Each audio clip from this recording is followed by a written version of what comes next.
약 2달 보름 전인 1942년 6월 초 미드웨이 해전에서 항모 4척을 한꺼번에 잃은 일본. 과달카날 전투를 지원하기 위해 온 미국 항모 부대를 포착하고 복수를 위해 다가오는데요. 해군만으로 승부할 수 있는 상황이 아닌 것이 과달카날에서 지상전이 벌어지고 있고, 이 지상전을 수행하기 위한 이츠키 지대 후발대를 태운 수송부대도 바다 위에 있었습니다. 일본군 기동부대는 미군 항공모함 부대를 격파해야 한다는 지상 과제 이외에도 이츠키 시대 후발대 수송 책임자였던 다나카 라이조 제독으로부터도 육군 과달카날 상륙 부대에 대한 항공기 업무를 제공해달라는 요청도 받았습니다. 일본군 항모부대는 이 상황이 미드웨이 해전 때와 비슷함을 인식하기도 했습니다. 당시 일본 항모부대가 미드웨이에서 괴멸당해 항모 4척을 순식간에 잃었는데요. 당시 일본 항공모함들이 미드웨이 상륙 부대를 지원해 섬을 폭격하는 임무까지 맡고 있었고, 미군 항모 플러스 미드웨이의 2가지 목표를 동시에 추진하던 중에 일어난 혼란이 미드웨이에서 일본 해군이 완패한 큰 이유들 중 하나였습니다. 당시 미드웨이에 상륙할 예정이었던 부대도 이 시점에서는 고인이 된 이츠키 대좌의 부대였고, 과달카날에 새로 상륙할 부대도 이츠키 시대의 후발대인데다가 미군 항모를 상대하면서 상륙 부대를 지원해야 하는 상황 등 이번 작전도 여러모로 미드웨이를 떠올리게 하는 것이었습니다.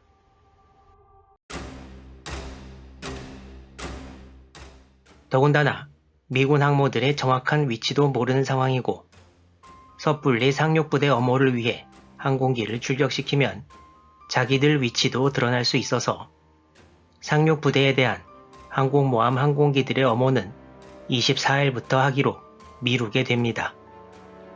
또한 일본군 잠수함들과 미군 항공기들이 서로를 발견하기도 하는데요. 일본군 잠수함 한 척은 이 위치쯤에서, 또 다른 한 척은 이 위치쯤에서 미군 함재기에 의해 발견되고, 일본 잠수함도 이를 인지합니다. 일본군이 보기에는 지상에서 이륙한 항공기가 이쯤에서 돌아다닐 이유가 없어서 분명히 미군 항공모함이 근처에 숨어 있다고 볼 수밖에 없는 것이고, 미군은 이후에도 일본 잠수함들을 목격해서 잠수함들이 보통 일본의 대형 기동부대 앞에서 자주 정찰 임무를 수행했기 때문에 바로 뒤에 항공모함 부대가 있을 가능성이 높다고 볼 수밖에 없었습니다. 일본군과 미군은 서로 상대편 항모부대의 존재를, 그리고 테나루 전투를 마친 과달카날의 미군은 이미 항공기로 그 존재가 확인된 또 다른 일본 상륙부대를 걱정해야만 했습니다. PBY 카탈리나 비행정이 이츠키 지대 후발대 수송부대를 발견했을 때 항모 세라토가에서 항공대를 이함시켜서 수송부대를 공격하려고 했으나 날씨가 좋지 않아 수색에 실패했고, 보급을 받았지만 아직도 물자가 모자라는 과달카날의 벤더그리프트 사단장은 이츠키 선발대보다 더 많은 일본군의 상륙이 기정사실화되자 캡터스 항공대를 이륙시켜서 이츠키 후발대를 찾으려고 했으나 실패합니다. 일본 항공모함 부대는 계속 솔로몬 제도 쪽으로 전진을 계속해 8월 22일 오전 위치에서 8월 23일 정오경에는 대략 이 위치까지 도달합니다. 일본 함대는 계속 미국 항모 수색을 하면서 내려오는데요. 자기들도 들키지 않기 위해 미군 대부대나 항공모함을 찾은 경우가 아니면 정찰기는 무전을 쓰지 말고 귀함 후에 보고하도록 했습니다.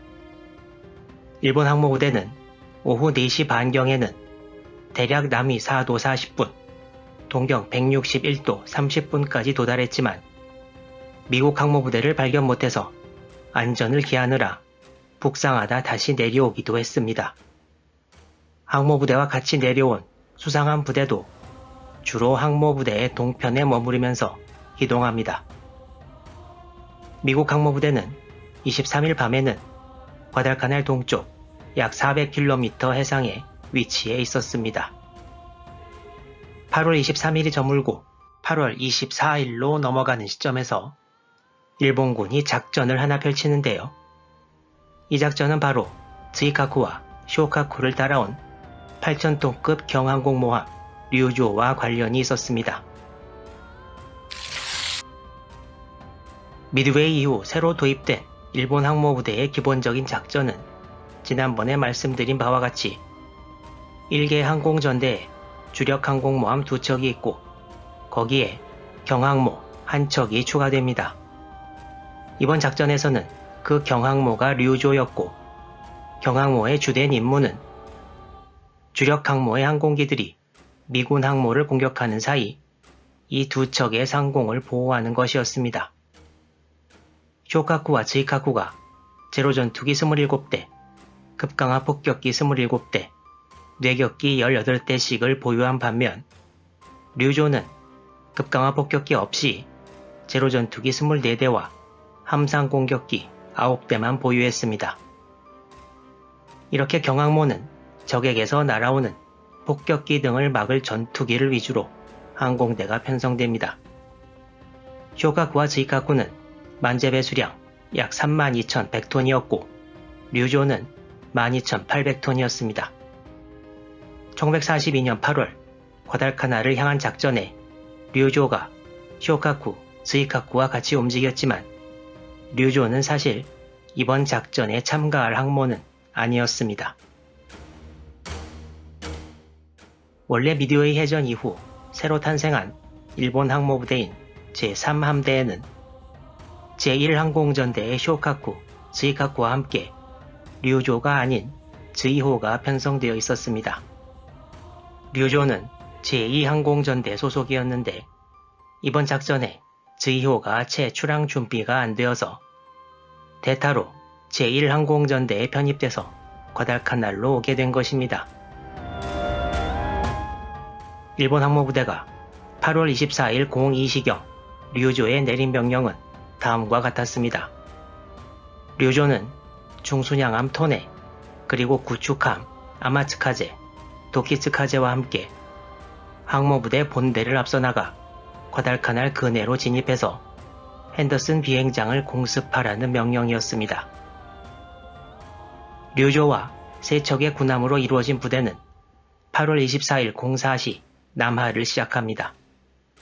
방금 전 살펴봤듯이 류조는 쇼카쿠와 즈이카쿠의 상공을 지켜서 쇼카쿠와 즈이카쿠 항공대가 전부 미군 항모를 공격하게 해주는 역할을 맡았는데요.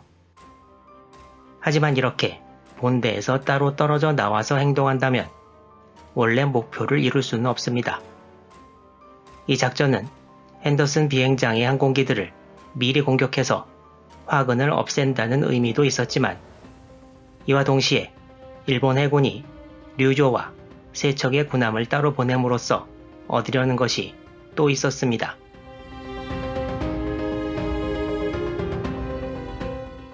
바로 류조를 보내서 먼저 공격을 하게 만들고 미군 항모가 이를 포착해서 류조를 공격하면 그때 미군 항모들의 위치를 확실히 파악해 쇼카쿠와 즈이카쿠가 공격을 한다는 것이었습니다.